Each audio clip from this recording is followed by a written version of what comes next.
পেট্রোবাংলার chairman Janendranath সরকারের অপসারণসহ দুই দাবিতে মানববন্ধন করেছে রাষ্ট্রায়ত্ত সংস্থা গ্যাস ট্রান্সমিশন কোম্পানি লিমিটেড জিটিসিএল কর্মকর্তা-কর্মচারীরা।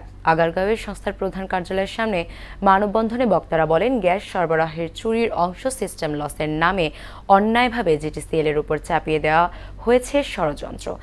এটি প্রতিহত করার পাশাপাশি চাপিয়ে দেওয়া সকল বৈষম্যমূলক অর্গানোগ্রাম দ্রুত সংস্কার করতে হবে।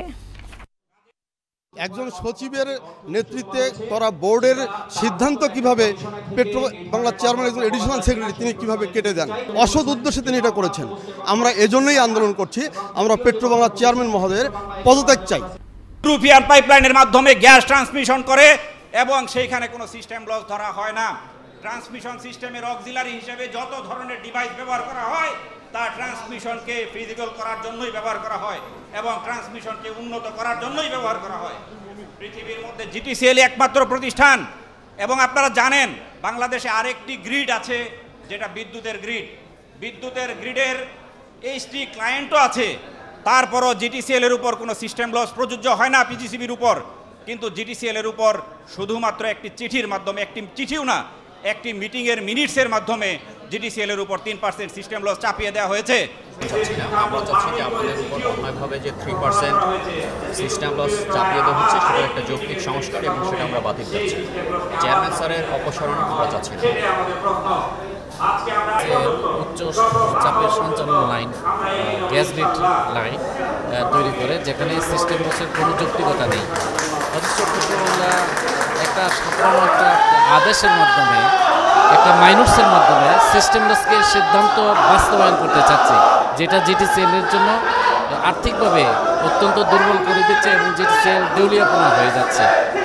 শুধু তাই না, যখন 32 পয়সা হুইলিং চার্জ ছিল তখন জিটিসিএল মানে লাভজনক ছিল, তারপরে 15 পয়সা বা 16 পয়সা নিয়ে আসা হয়েছে হুইলিং চার্জ।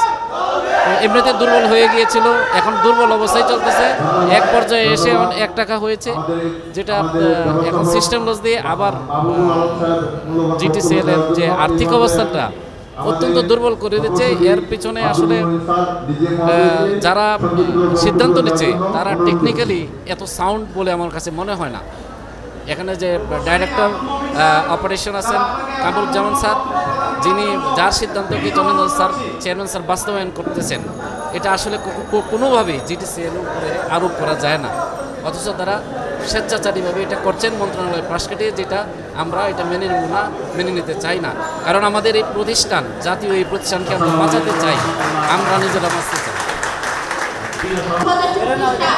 পেট্রোবাংলা কিভাবে আমাদের পদোন্নতিগুলো নিয়ে যাচ্ছে, পেট্রোবাংলা কিভাবে আমাদের